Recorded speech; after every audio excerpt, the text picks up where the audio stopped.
معزز پریس سے ریلیٹڈ تمام میرے معزز دوست احباب، آپ کا جامعہ احیاء العلوم میں تشریف فرما ہونا میرے لیے باعث اعزاز اور انتہائی لائق عزت ہے۔ اللہ تعالیٰ آپ سب کا آنا جس مقصد کے لیے ہم نے آپ کو دعوت دی ہے، اللہ تعالیٰ اس کو قبول فرمائے اور حسن نیت کی بنیاد پر آپ حضرات کو یہاں اکٹھا ہونے کے لیے مدعو کیا گیا ہے۔ تو ایک ایک جو پریس سے ریلیٹڈ آپ حضرات ہیں، میں سب کا تہہ دل سے ممنون اور مشکور ہوں۔ آج کی یہ اکٹھا ہونے کی جو غرض و غایت ہے وہ دو نکاتی ایجنڈا پہ ہے۔ نمبر 1 تو یہ ہے کہ ہم آپ نے دیکھا ہوگا کہ ایک ٹائٹل مخدومہ کائنات حضرت سیدہ فاطمہ الزہرا سلام اللہ علیہا کے آپ کی عظمت، شان اور مقام کے متعلق ایک کانفرنس جو ہے وہ منعقد ہو رہی ہے، جو انشاءاللہ العزیز 18 اگست روز منگل یعنی کل نماز عشاء کے بعد انشاءاللہ العزیز منعقد ہوگی، جس میں پاکستان کے بڑے معتبر علماء اکرام، مشائخ اعظام اور تمام وہ اہل درد اور اہل محبت وہ اس میں شرکت فرما کے انشاءاللہ اپنی اہل بیت اطہار سے وفاداریوں کا ثبوت دیں گے۔ اور یقینی طور پہ یہ خدا نخواستہ کوئی ایسی معمولی بات نہیں ہے کہ جس ایشو پہ میں نے آپ کو دعوت دی ہو۔ قرآن مجید فرقان حمید میں اللہ رب العزت نے جس انداز سے بیان کیا، قُلْ لَا أَسْأَلُكُمْ عَلَيْهِ أَجْرًا إِلَّا الْمَوَدَّةَ فِي الْقُرْبَى۔ رب کریم نے اپنے محبوب سے خطاب کرتے ہوئے یہ ارشاد فرمایا، میرے محبوب آپ اپنی امت سے یہ فرما دیجئے کہ تم سے کلمہ پڑھانے کا، ایمان کی دولت عطا کرنے کا معاوضہ کسی چیز میں طلب نہیں کرتا، لیکن صرف اتنی بات ضرور ہے کہ میرے اہل بیت سے تمہیں پیار کرنا ہوگا۔ آج ایسا ایک شوشہ اور ایک ایسی خلفشار جو ہمارے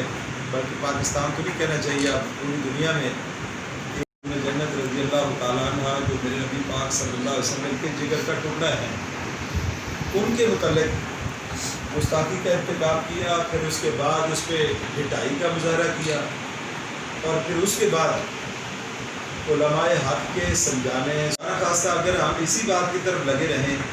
تو میں یہ سمجھتا ہوں کہ اللہ تعالیٰ نے انسان کو جو عقل اور بصیرت اور جو سوچ اور سمجھ کا جو ادراک عطا کیا ہے، اس کا مطلب ہے کہ انسان اس کو پھر استعمال نہیں کرتا۔ تو ایسی صورتحال کے پیش نظر میں اختصار سے یہ بات کرتا ہوں کہ ایک ایسا طبقہ جو اہل سنت کا ہے، اس میں یہ تشویش بڑی تیزی کے ساتھ بڑھ رہی ہے، اور جیسے سیاست میں 2 3 4 گروپ ہو جاتے ہیں، اسی طریقے سے اس مسئلے کے بارے میں بھی ایسی گروپنگ کا ایک ایسا سلسلہ بنتا جا رہا ہے، تو جس کے لیے علماء نے، مشائخ نے آج حد کوشش کی ہے کہ اس کو ریزالو کیا جائے، اس کو کسی نہ کسی اعتبار سے اس کو سیٹل ڈاؤن کیا جائے۔ تو بہرحال یہ ایک اپنی جگہ پہ جو عام سطح کا آدمی ہے، علماء تو علماء رہے جو دین پیشہ ہیں یا دین سے ریلیٹڈ جو صاحب مطالعہ ہے، ان کی تو اپنی جگہ پہ ایک ذمہ داری رہی۔ جو عوام الناس ہے، جس کو لے مین ہم کہتے ہیں، جس کے لیے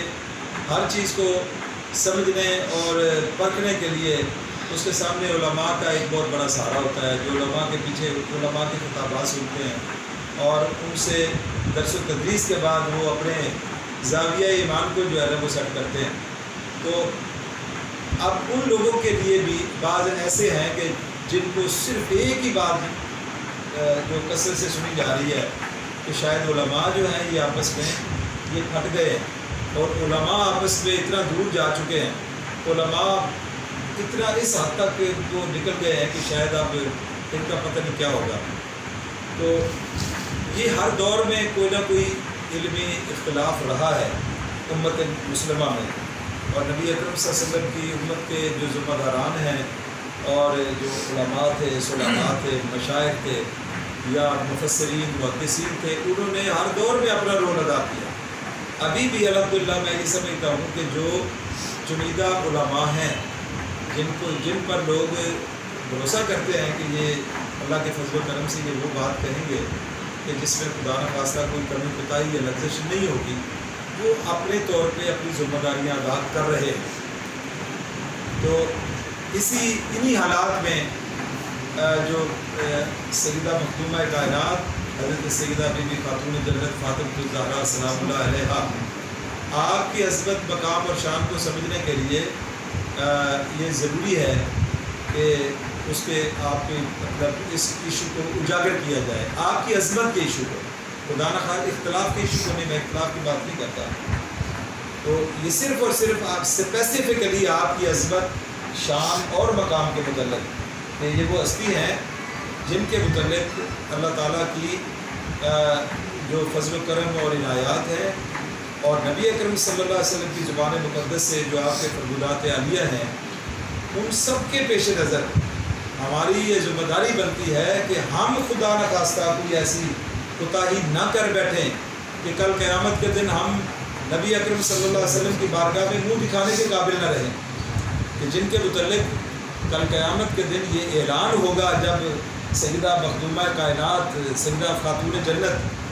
جب یہ میدان حشر سے اپنی اسواری سے گزر رہی ہوں گی، تو اللہ رب العزت کی طرف سے یہ اعلان ہوگا کہ اہل محشر اپنی نگاہوں کو جھکا لو، میرے محمد کی صاحبزادی گزر رہی ہے۔ تو یہ میدان حشر اس وقت جب کہ ہمیں اس بات کا دیکھیں، وہ تو عمل کی دنیا تو یہی ہے اور وہ جزا کی دنیا ہے، جزا اور آخرت کا جو میدان ہے وہ مارکا پڑا ہوگا۔ اس وقت جب ہر ایک کو اپنی اپنی پڑھی ہوگی،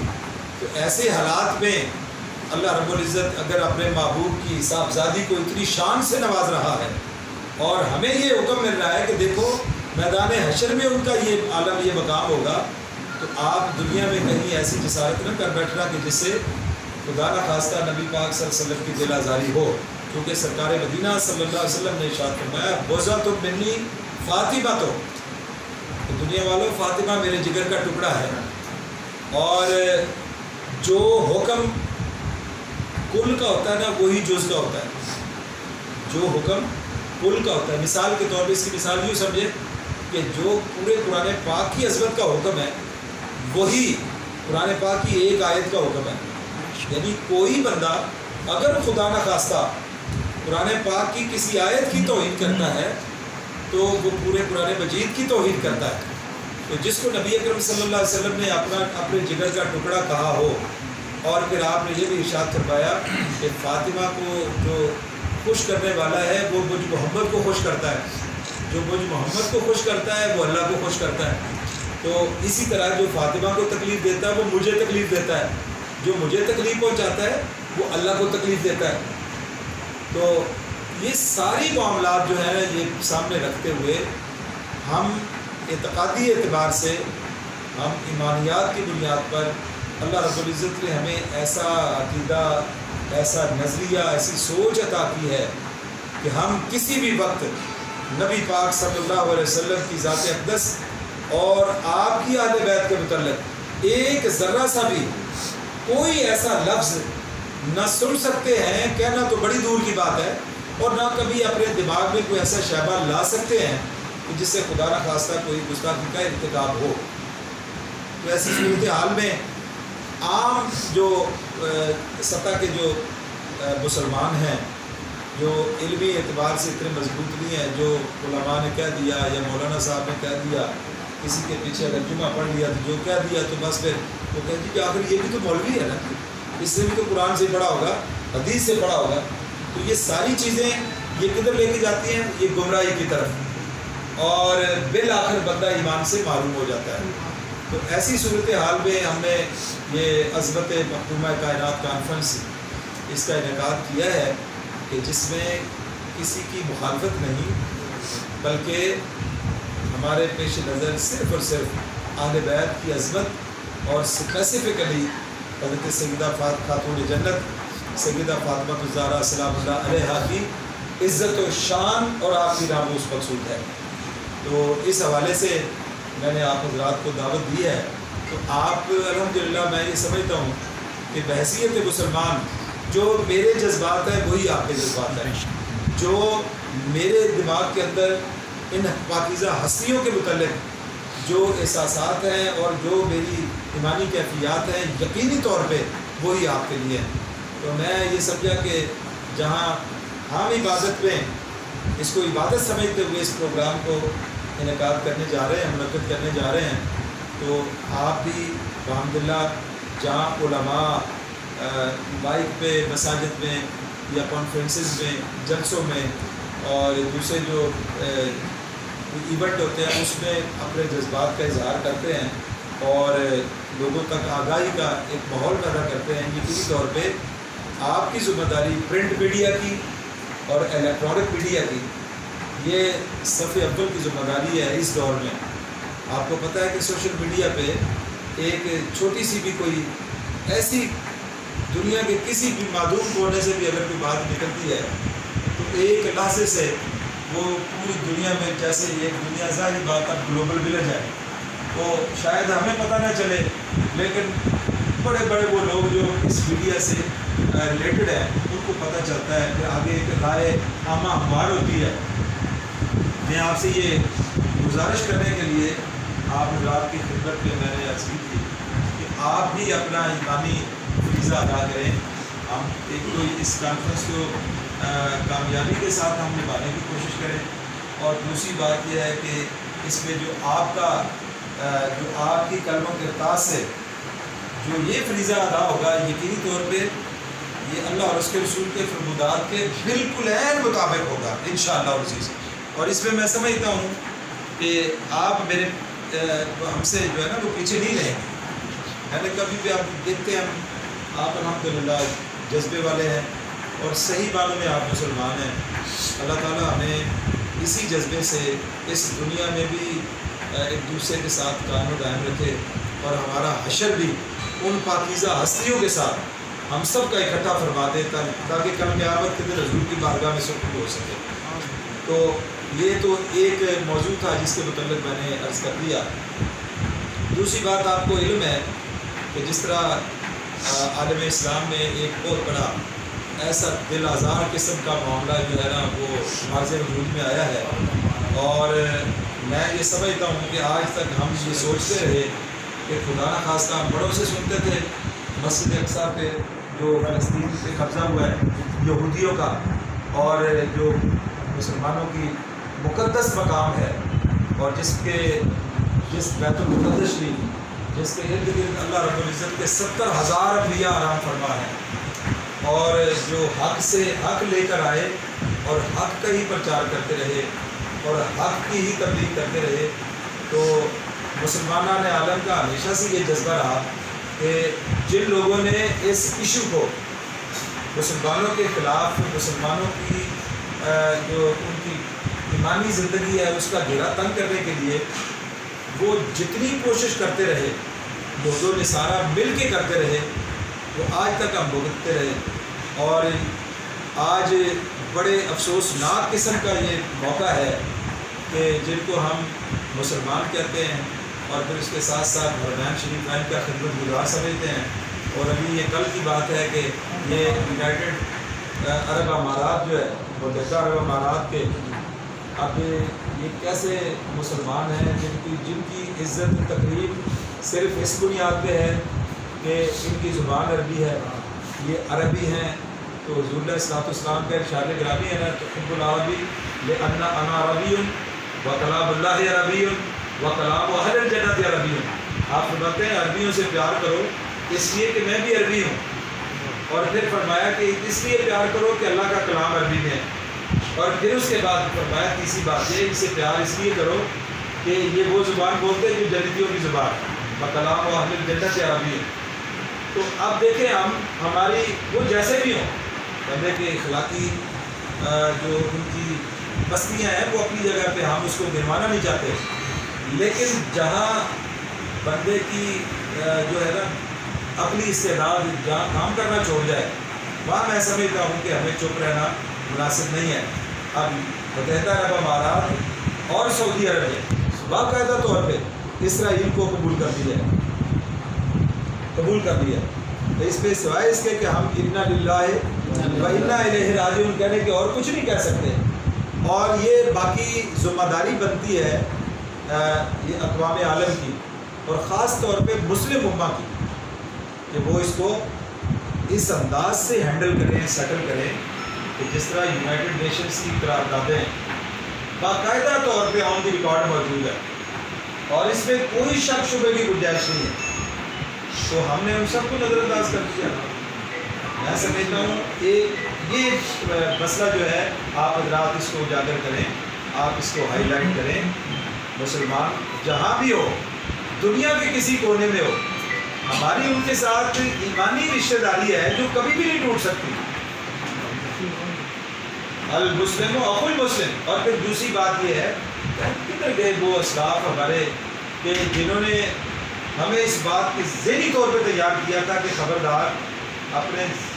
ذاتی رشتہ داریوں کو نظر انداز کر دینا, لیکن جو نام محمد پہ تمہاری رشتہ داری بن گئی ہے نا, اس کو کبھی بھی نظر انداز نہ کرنا. آج ہمیں یاد آتے ہیں سلطان صلاح الدین ایوبی جیسی ہستیاں, سلطان محمود غزنوی جیسی شخصیات اور محمد بن قاسم جیسی ہستیاں. یار وہ اللہ تعالیٰ پھر کوئی پیدا کر دے. آج اگر ایسے گئے گزرے حالات میں سمجھتا ہوں پھر بھی ہمارے پاکستان کا موقف جو فی الحال ہمارے پیش نظر ہے وہ یہ ہے کہ اسرائیل کو ہم قبول نہیں کریں گے. اور انشاءاللہ العزیز اس بات کو آپ نے ہائی لائٹ کرنا ہے, آپ نے اس کو آگے بڑھانا ہے تاکہ کسی بھی جگہ پہ یعنی جو یہودیت اور نصرانیت نواز قسم کی قوتیں جہاں جو انڈر دی گراؤنڈ جو اپنے معاملات کو نبھاتی ہیں اور پتہ نہیں کس کس انداز کے ساتھ وہ لوگوں کو چکمے دیتے ہیں اور لوگوں کو لالچ کی بنیاد پر لوگوں کو پھنساتے ہیں, تو آپ کی بہت بڑا رول ہے اس دور میں. میں سمجھتا ہوں کہ اتنا شاید کسی عالم دین سے بندے نہ ڈرتے ہوں یا کسی پولیس مین سے بندہ نہ ڈرتا ہو یا کسی اور ایجنسی سے بندہ نہ ڈرتا ہو جتنا میڈیا سے ڈرتا ہے کہ اگر تھوڑی سی بھی میری انہوں نے کہانی اگر اجاگر کر دی تو لوگ مجھے کیا کہیں گے. تو اس حوالے سے میں یہ سمجھتا ہوں کہ آپ کی بہت بڑی ذمہ داری بنتی ہے. آپ اس پہ ایڈیٹوریل, آپ اس پہ کالم, آپ اس پہ بہت بڑے مضامین جو ہے وہ لکھیں اور اس کو ہائی لائٹ کریں. عالم اسلام میں سمجھتا ہوں جو ترکی ہے اور جو بنگلہ دیش ہے یا دوسرے جو ایسی قوتیں, یہ بہادر محمد کا میں پڑھ رہا تھا, اس نے کہا یہ بڑے افسوسناک بات ہے کہ اب جن پہ مسلمان اپنی اعتقادی کیفیات کو محفوظ کر کے اللہ رسول کی بارگاہ میں حاضری دیتے تھے, آج وہ مسلمانوں کے پیچھے سے ہاتھ انہوں نے اٹھا کے تو اسرائیل کے ساتھ انہوں نے اپنا تعلق جوڑ دیا. تو یہ بڑی افسوسناک قسم کی بات ہے. تو یہ میرے دو ہی یہ ایجنڈے کی ایجنڈا میں یہ باتیں تھیں اور میں نہیں سمجھتا کہ آپ کے علم میں یہ نہیں تھی. یقینی طور پہ آپ کے علم میں تھی, علم میں ہیں اور آپ عملی طور پہ کوشش بھی کر رہے ہوں گے. میں آپ سے یہ بات عرض کرنا چاہتا ہوں, آپ اس کو مزید سٹرگن کریں, آپ ایک مضبوط رول ادا کریں. انشاءاللہ العزیز اللہ تعالیٰ آپ سے دین کا کام دے گا اور آپ کو اللہ رب العزت دین دنیا میں اجر و ثواب سے بھی مالا مال فرمائے گا. میں آپ کا بہت شکریہ ادا کرتا ہوں اور اس کے آخر میں یہ بات کہنا چاہتا ہوں کل آپ اس میں بطور خاص شمولیت فرمائیں اور آپ ہمارے مہمان ہوں گے. انشاءاللہ ہم مل کے جو ہمارے مہمان ہوں گے ان کو جو ہے نا ان کی خدمت بھی کریں گے اور ان سے استفادہ بھی کریں گے, لیکن آپ بھی میرے مہمان ہوں گے, آپ تشریف فرما ہوں گے. اللہ آپ کو سلام ہے. بہت شکریہ. کوئی اور بات بھی پوچھنے لگا ہے اس میں جو ہمارا مسلک ہے علماء کرام جید عالم دین ہے, ہم سے میری بات ہوئی, وہ کہتے ہیں کہ ان کا انداز گفتگو جو تھا نا وہ ذرا اس پہ ہمیں خراب ہے. ہمارا جو مسلک ہے, مسلک کی جو بات انہوں نے کی, اس میں آپ کیا ایکسپلینیشن کریں کن پہ جلالی صاحب کو ہمارا مسلک کیا کہتے ہیں؟ دیکھیے میں نے عرض کیا کہ جہاں تک عقیدے کی بات ہے اور جہاں تک ایمانیات کی بات ہے اس پہ تمام اہل سنت کا موقف ایک ہے، قطعی طور پہ اس میں کوئی اختلاف نہیں ہے۔ میں نہیں سمجھتا کہ ابھی جو دو راہ پہ دو طبقے کھڑے ہیں، یعنی اہل سنت کے دو دھڑے جو کھڑے ہیں، وہ اصولی طور پہ ان کا موقف ایک ہے، لیکن جو مولانا آصف جلالی صاحب نے جس انداز کے ساتھ گفتگو کی ہے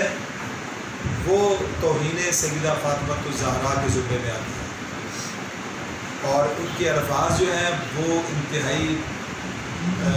قابل گرفت ہیں۔ اس لیے آپ نے شاید سنا بھی ہوگا کہ باغ فدر کا جو معاملہ ہے اس کے سلسلے میں آپ یہ وضاحت اسرات کرتے کرتے یہ کہہ رہے تھے کہ جس وقت سیدہ مخدومہ کائنات حضرت سیدہ فاطمہ الزہرا حضرت علی رضی اللہ تعالیٰ کے پاس گئی تھی، وہ حق مانگ رہی تھی تو خطا پر تھی، اور ان سے خطا ہوئی اور انہیں خطا کی، یہ الفاظ انہوں نے بڑی صراحت کے ساتھ بولے، وہ خطا پر تھی۔ اور پھر اس کے بعد آگے انہوں نے یہ کہا کہ جو حضرت سیدنا صدیق اکبر رضی اللہ تعالیٰ نے حضرت فاطمہ الزہرا کو مال حرام سے بچا لیا، باغ فتح نہ دے کر مال حرام سے بچا لیا، تو اس کا مطلب یہ ہوا کہ حضرت سیدہ فاطمہ الزہرا کو یہ علم نہیں تھا کہ وہ حرام مال کو مانگنے کے لیے چلی گئی تھی۔ اللہ تعالیٰ نے تو ساری طہارتیں ان کے متعلق رکھ دی ہیں، تو کون سی ایسی وہ تقدیس ہے، کون سی ایسی طہارت ہے جو باقی رہ گئی تھی؟ تو یہ باتیں ہیں جو علماء نے ان پر گرفت کی، اور پھر ان سے علماء نے رابطہ کیا کہ مولانا آپ نے جو گفتگو کی ہے وہ درست نہیں ہے، آپ اس گفتگو سے رجوع کریں، آپ اس سے پیچھے ہٹ جائیں، آپ اس کی توبہ کر لیں، اور توبہ بھی کسی مولوی صاحب سے نہیں کرنی، کسی بندے سے نہیں کرنی، تو جن کے متعلق یہ الفاظ کہے گئے ہیں انہی سے ہی آپ معافی مانگ لیں کہ میں سیدہ میں تو گناہ گار ہوں، آپ کے نانا جان کی شفاعت کا خواستگار ہوں، اور آپ جس جنت کی مالک ہیں، آپ جس جنت کی مالک ہیں اسی جنت کو آپ کے گھر سے خیرات کی صورت میں لینے کا خواستگار ہوں۔ تو یہی تھا کہ آپ رجوع کر لیں اور معافی مانگ لیں، تو یہ معاملہ جو ہے ختم ہو جائے گا۔ تو اس کی انہوں نے پھر آگے وضاحت کرتے ہوئے بہت ساری کچھ ایسی باتیں کہہ دیں کہ جو اس کے ساتھ ریلیٹ نہیں کرتی تھی، یعنی وہ ایسی باتیں کہ جس کو خطا اتحادی کے زمرے میں لے گئے۔ اب یہ بھی ایک لمبا مضمون ہے، یہ علماء کا جو اب یہ خطا اتحادی کا اس کے ساتھ مثال نہیں بنتی۔ مسلک کے علماء ایک پیج پہ کیوں نہیں؟ میں جیسے ہم نے ایک عالم دین سے باتیں سنی ہیں نا، جی تو تضاد پایا گیا اس لیے یہ شاید ہم سب کا ملک صاحب ایک مشترکہ عالمی ہے کہ اہل سنت میں ہم دیکھتے رہے بچپن سے ہی کہ جو اعتقاداتی کیفیات ہیں نا وہ بندے کو بڑی مجبور کرتی ہیں، پھر وہ کسی کی خوبی یا خامی کی محتاج نہیں ہوتی، بس جس کے پیچھے لگنا ہے تو لگ گیا ہے۔ تو کہتے بھی پھر کہ جناب آپ کے قائد محترم یہ ہے، تو وہ کہتے ہیں تو غلط کہتا ہے، ہمارے قائد محترم یہ بالکل ٹھیک ہے۔ تو آپ نے یہ ماضی میں یہ اس سے زیادہ آپ اس بات کا ادراک رکھتے ہیں، چاہے آپ سیاست میں چلے جائیں، چاہے آپ کاروباری دنیا میں چلے جائیں، جہاں بھی یہ قیادت کا اور اس میں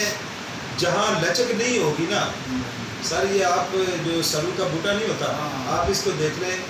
جتنی مرضی 150 کلومیٹر کی سپیڈ پہ اگر ہوا بھی چلے نا تو یہ جھک جاتا ہے، تو ٹوٹنے سے بچ جاتا ہے۔ لیکن یہ جو سفیدہ جس کو کہتے ہیں، تو یہ چونکہ اکڑا ہوتا ہے، اس میں لچک نہیں ہوتی، تو پھر آپ دیکھتے ہیں کبھی یہ گردن سے ٹوٹ جاتا ہے، تو کبھی کمر سے ٹوٹتا ہے، تو کبھی یہ اپنے پاؤں سے اکھڑ جاتا ہے۔ تو یہ صورتحال ہے انسان کے اندر۔ ہم یہ کہتے ہیں کہ ایمانیات کی بنیاد پر اللہ اور اس کے رسول اور نبی اکرم صلی اللہ علیہ وسلم کی ذات گرامی، صحابہ اکرام، تابعین تبع تابعین، ائمہ مجتہدین، بزرگان دین، صلحاء، علماء، یہ وہ لوگ ہیں جن کے ساتھ ہماری اعتقادی تعلق ہے، اور پھر ایمان بیسڈ تعلق ہے، اور اس کے پیچھے یہ ہے کہ ہم ان سے یہ توقع رکھتے ہیں کہ ہماری رہنمائی اس انداز سے کریں گے کہ ہمارا ایمان پختہ ہوگا، اور ہمارا اگر ایمان پختہ ہوگا تو اللہ اور اس کے رسول کی بارگاہ میں قرآن و سنت کے جو احکامات ہیں ہم ان پہ کامیاب اور سرخرو ہوں گے. میرے رسول کے جانشین ہیں. ہاں جی. تو اس کے بعد پھر چونکہ یہ ہماری عارضی زندگی ہے، لیکن جو شارٹ کٹ لگاتے ہیں، شارٹ کٹ لگا کے لوگوں کو ڈی ٹریک کرتے ہیں، یہ مناسب نہیں ہے. تو میں یہ سمجھتا ہوں یہ جو متفقہ علماء ہیں یہ بھی ان کو کہا گیا ہے کہ آپ بیٹھ جائیں، ایک پینل بنا لیں اور جید اکابر جو علماء ہیں بیٹھ جائیں. اور آج کل تو کوئی بھی چیز نہیں ہے، منہ سے کوئی بات نکالے تو وہ ریکارڈڈ ہوتی ہے، بندہ مکر ہی نہیں سکتا. بندہ مکر ممکن ہے مجھ سے غلطی ہو گئی ہو، لیکن جس بات پہ ابھی اختلاف چل رہا ہے وہ الفاظ آپ کو تلاش کرنے میں دقت نہیں ہوگی. ممکن ہے چونکہ میرے لفظ نہیں ہے نا، تو سمجھ ہے، میں نے تو سنے کہ ہو سکتا ہے مجھے بیان کرنے میں تھوڑی غلطی ہو، لیکن آپ کبھی نیٹ سے سن لیں، آپ ڈائریکٹلی ان کی زبان سے سنیں، جو میں نے کہا انشاءاللہ ویسے ہی ہوگے. تو یہ ساری صورتحال جو ہے عام جو بندہ ہے نا وہ پھر اس سے تاثر بڑا عجیب سا لیتا ہے کہ یار یہ جو جن کے پیچھے ہم نے جن کو مقتدا سمجھتے ہیں تو اب ہم کس کے پیچھے جائیں. تو پھر یہ اختلافات، اور آپ نے دیکھ بھی لیا ہے کہ سیاست میں جو بھی پیچھے ہوا ہے، دو ہی لبیک کی دو ہستیاں تھیں، اکٹھے تھیں. آپ میں اس لیے میں یہ کہوں گا کہ ہم اس کے قائل نہیں ہیں، یہ سیاست نہیں ہے. پہلے تو سیاست بھی پاک ہونی چاہیے، صاف ستھری ہونی چاہیے، کہ جس میں خشیت الہی ہو اور اللہ رسول کی محبت ہو. تو ایسی سیاست جو ہے نا یہ کرنے کی ضرورت ہے. تو جس میں ذاتی منفعت مفاد ہو اور جس میں افتراق امت اور امت کا انتشار پیش نظر ہو، میں سمجھتا ہوں اس سے دستبردار ہو جانا اور گوشہ نشینی اختیار کر لینا یہ زیادہ بہتر ہے. ہم آپ کو اپریشیٹ کرتے ہیں کہ آپ نے عرب امارات نے اسرائیل کو تسلیم کیا ہے. مولانا فضل الرحمان بات پہ وزیر اعظم کو کہتے تھے کہ یہودیوں کا ایجنٹ ہے، یہودیوں کا ایجنٹ ہے. ایک بار بھی اس نے مذمت کی. میں مذمت کرتا ہوں عرب امارات نے. ابھی بھی سر یہ ہم اس بات کو کھول کے اگر کہیں تو شاید اس کا نتیجہ جو ہے نا وہ بڑا بھیانک نکلے. لیکن ایسے لوگ جن خاص طور پہ جن کی روزی روٹی وہاں سے چلتی ہے، ان ممالک سے چلتی ہے، انہوں نے ان کی زبان سے ایک بھی جملہ نہیں ابھی تک نکلا. اور ورنہ سلطان صلاح الدین ایوبی کا جو نعرہ تھا نا وہ یہ تھا کہ وہ کہا تھا نا جی، تو ان کو کہا گیا کہ لڑنے کی کیا ضرورت ہے، آپ ہمارے پاس آ جائیں. یہ جو بوناپارٹ تھا وہ نیپولین، انہوں نے کہا تھا جی آؤ جی، ہم لڑنے کی کیا ضرورت ہے، تلوار اٹھانے کے، ہم بیٹھ کے کھانا کھاتے ہیں، چائے پیتے ہیں، تو ہم اس کو سیٹل کر لیتے ہیں. تو سلطان صلاح الدین ایوبی کا یہ جملہ آج بھی سنہری حروف میں ہے. وہ میں سمجھتا ہوں وہ ہر دل پہ لکھا ہوا ہے جو مومن ہے. انہوں نے کہا کہ جو میرا قبلہ ہے وہ تمہارے مرغے میں ہو اور میں تمہارے ساتھ وہاں لکھا تھا، پھر میں تمہارے ساتھ معقولات اور مشروبات کا سلسلہ کرتا ہوں. یہ نہیں ہو سکتا. جب تک میں نے اس کو آزاد نہ کرایا اس وقت تک سلطان صلاح الدین ایوبی نہیں بیٹھے. اور یہ واحد وہ شخص ہے کہ جو 55 سال کا تھا، اس نے جناب جو ہے نا سب سے پہلے بیت المقدس کی چابیاں اس نے لی. اور میں سمجھتا ہوں کل قیامت کے دن دو شخصیات تو بڑی معتبر ہے کہ یہ دونوں قبلے، یہ دونوں اللہ کے گھر ہیں نا، معتبر یہ کل ان کے ایمان کی گواہی دیں گے. ایک تو بیت اللہ شریف ہے، دوسرا بیت المقدس ہے. بیت المقدس کی چابیاں سلطان صلاح الدین ایوبی نے لی تھی، تو بیت اللہ شریف کی چابیاں حضرت سیدنا فاروق اعظم نے لی تھی. جب آپ نے کہا تھا نا کہ حضور علیہ السلام کی بارگاہ میں کہ حضور کیا آپ اللہ کے رسول نہیں ہیں، تو میں اللہ کا رسول ہوں. مجھے رب نے تاج نبوت پہنا کے دنیا میں بھیجا ہے، میں عالمین کے لیے ہدایت بن کے آیا ہوں. تو پھر نبی اکرم صلی اللہ علیہ وسلم کی بارگاہ میں عرض کی یا رسول اللہ، تو پھر ہم چھپ چھپ کے عبادت کیوں کریں؟ اگر ہم سچے ہیں، آپ اللہ کے رسول ہیں، سچے ہیں، تو پھر آج چھپ کے نماز نہیں پڑھی جائے گی، آج کعبۃ اللہ میں نماز پڑھی جائے گی. اور پھر آپ نے اعلان کیا تھا جس نے اپنے